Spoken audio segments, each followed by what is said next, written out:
Hello students, welcome back. 10 में से 6 बच्चों ने क्वेश्चन को अटेम्प्ट ही नहीं किया। रीजन, क्वेश्चन इतना लेंथी दिख रहा था, मतलब लंबा दिख रहा था।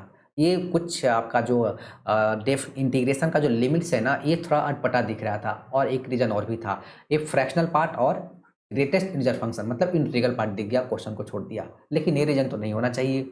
दूसरा ये भी था कि 4 बच्चों ने अटेम्प्ट किया, जिसमें 3 का सही हुआ और 1 का गलत हो गया। अब गलत हुआ, उनका सिली मिस्टेक हुआ, हालांकि वो भी सही हो जाता, लेकिन 3 बच्चों ने सॉल्व कर लिया। आपको क्या लगता है, क्वेश्चन ईजी है या फिर हार्ड है? करना चाहिए या नहीं करना चाहिए? ये तो सपोज कर लो आप कि जेईई मेंस में आया हुआ है और आप इस क्वेश्चन को अटेम्प्ट कर रहे हो। सॉल्व कीजिए वीडियो देखने से पहले एक बार ज़रूर। और अगर आपको लगता है कि क्वेश्चन ईजी है तो कमेंट करना, हार्ड है या फिर मॉडरेट है तो भी आप मुझे कमेंट करना। और ये भी, अगर कम टाइम में क्वेश्चन सॉल्व हो रहा है, सपोज करो क्वेश्चन करने में आपको 1-2 मिनट लग रहा है, तब तो सोने पे सुहागा है।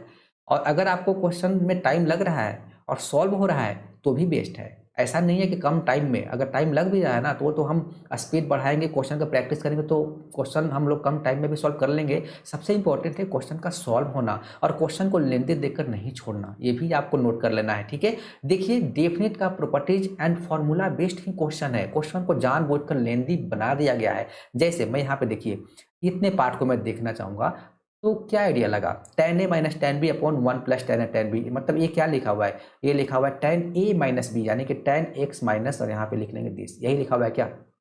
अभी देखने में नहीं लग रहा था इतना लेंदी, ये तो ये लिखा हुआ है, ठीक है। इसी तरह और आगे भी ये क्वेश्चन है ना, बहुत इजी होने वाला है। चलिए डिस्कस करते हैं।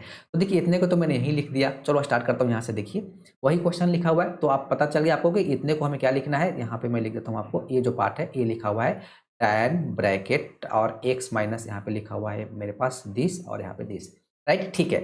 अब दूसरा एक चीज और नोट कर लेना है कि यहाँ पे आपको इस क्वेश्चन में एक्चुअली में ये क्या दिख रहा है आपको? फ्रैक्शनल पार्ट और दिख रहा है आपके पास इंटीग्रल पार्ट, ठीक है। अब क्या करना है, तो क्या करना है उससे पहले मैं एक चीज लिखता हूँ। देखिए, x इक्वल टू मैं लिखूंगा यहाँ पे दिस एंड देन प्लस यहाँ पे लिखूंगा दिस, ठीक है। मतलब कोई भी नंबर को आप fractional part plus integral part में आप रिप्रेजेंट करते हो, ठीक है। तो यहाँ पे एक काम कीजिए, इन दोनों में से एक को हटा दीजिए। कहने का मतलब है फंक्शन आप एक ही रखिए, या तो आप इंटीग्रल पार्ट रखिए या फिर आप फ्रैक्शनल पार्ट रखिए। तो यहाँ से हम लोग एक काम करते हैं ना, हम लोग हटा देते हैं इंटीग्रल पार्ट को, फ्रैक्शनल पार्ट में रखते हैं, ज़्यादा बेटर होगा, क्योंकि डेफिनेट का प्रॉपर्टीज जब अप्लाई करेंगे ना तो उसमें यूज होगा। ये लिमिट्स को देखकर, और ये सबसे ज़्यादा जो है ना फ्रैक्शनल पार्ट ही मुझे दिख रहा है, आइडिया लग गया, ठीक है।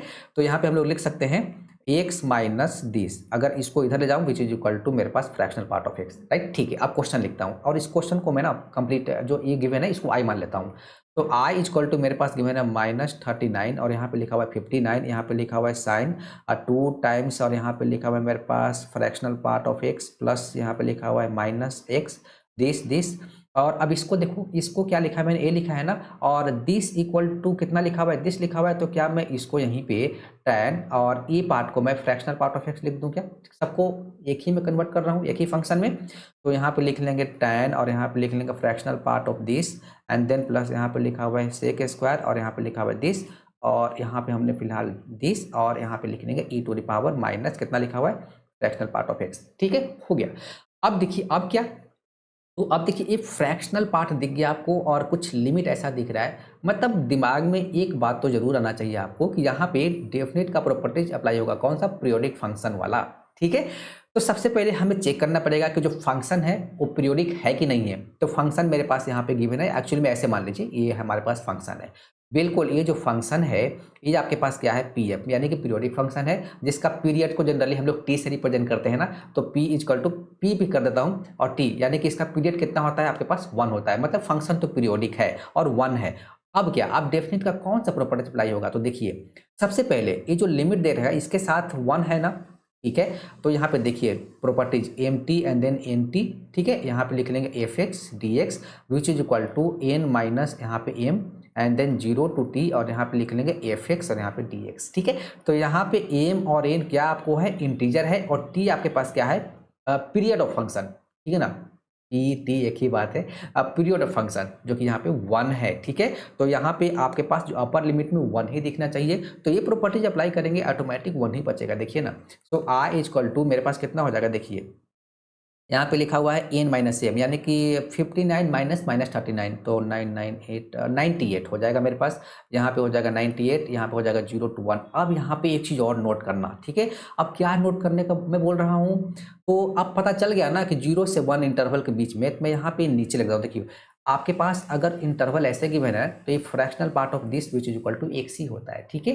तो और एक और चीज़ क्या, कि मुझे ए दिख रहा था, तो इसका भी एक प्रॉपर्टीज है फ्रैक्शनल पार्ट का, कि this and then plus this, ठीक है ना, विच इज इक्वल टू क्या होता है मेरे पास 0 if x belongs to integer, A X लिखा हुआ है, ठीक है ना, x belongs to integer, and 1 if x not belongs to integer, ठीक है। तो इंटीजर पे तो 0 हो जाएगा, और नॉट इंटीजर रहेगा तो 1 होगा, सॉरी +1 -1 नहीं 1 होता है, ठीक है। तो अब यहाँ पे लिखेंगे साइन, और देखिए अभी इतने को क्या लिखेंगे हम लोग 1, तो यहाँ पे क्या लिखा हुआ है sin 2, ठीक है, इनटू, आप देखना यहाँ से नोट करना। अब यहाँ पे ये जो लिखा हुआ है एक्चुअली में ये क्या लिखा हुआ है, एक्स ही लिखा हुआ है, तो अब इसको ऊपर शिफ्ट कर दीजिए, यानी कि e⁻x लिखेंगे, जहाँ जहाँ फ्रैक्शनल पार्ट ऑफ x है ना उसको हम लोग x ही लिखेंगे, ओके। एंड फिर मेरे पास क्या लिखा हुआ है tan दिस, यानी कि ब्रैकेट यहाँ पे डाल दो, यहाँ पे लिख लूंगा tan x and then plus यहाँ पे हो जाएगा मेरे पास sec², ठीक है। अब ये फ्रैक्शनल पार्ट नहीं है, ये मैंने करली ब्रैकेट डाला है, ठीक है, और यहाँ पे हो जाएगा मेरे पास dx, okay, which is equal to, ये अलग मैंने समझाने के लिए पूरा पार्ट कर दिया, इसको मैं ऐसे अंडरलाइन कर देता हूँ, ठीक है, विच इज इक्वल टू 98, और यहाँ पे लिख लूंगा मैं sin 2 then 0 to 1, sorry T क्यों लिखा मैंने, 0 to 1 लिखा गया, बिल्कुल e⁻x, और ये लिखा हुआ है मेरे पास tan x and then plus यहाँ पे लिखा हुआ है sec²x, और यहाँ पे लिखा हुआ है dx, ठीक है। अब इसको इंटीग्रेट करना है, एक बहुत ही ज़बरदस्त फॉर्मेट है इंटीग्रेशन का, integration e⁻x fx plus f dash x this, और यहाँ पे लिखते हैं dx which is equal to e⁻x plus c, and definite में c डेफिनेट में नहीं लगेगा, ओके। तो देखो ये हमारे पास ये fx है क्या, ओके, तो ये मेरे पास f डैश x है क्या, हो गया ना integration. So i is equal to 98 और इंटू साइन t, ठीक है। अब हो गया, तो कितना लिखोगे हम e⁻x और इंटू, और सॉरी यहाँ पे fx लिखा ही नहीं, फॉर्मूला भी गलत लिख दिया मैंने, जल्दी में, एक minute, e⁻x fx plus c होता है, ठीक है। तो यहाँ पे हो जाएगा e⁻x, और यहाँ पे हो जाएगा मेरे पास tan x, और ये हो जाएगा मेरे पास 0 to 1, ठीक है। अब इसी को सिंप्लीफाई कर लेना है, 98 यहाँ पे हो जाएगा sin 2, और यहाँ पे होगा e⁻1, और इंटू यहाँ पे हो जाएगा मेरे पास tan 1 माइनस tan 0 0, यानी कि 0 हो जाएगा, ठीक है। अब इसी को सिंप्लीफाई करने क्या फटाफट, तो लिखा हुआ है 98, यहाँ पे लिखा हुआ है sin 2, और इंटू कितना लिखा हुआ है e tan 1, यानी कि e और इंटू tan 1 मतलब यहाँ पे sin 1 अपॉन में cos 1, and sin 2 equal to कितना हो जाएगा, तो 2 sin 1 और इंटू cos 1। हालांकि मैं कर क्यों रहा हूँ, मुझे ऑप्शन तो देखने दो पहले, क्या लिखना है, sin² n, और e तो आ गया sin² n लाना है,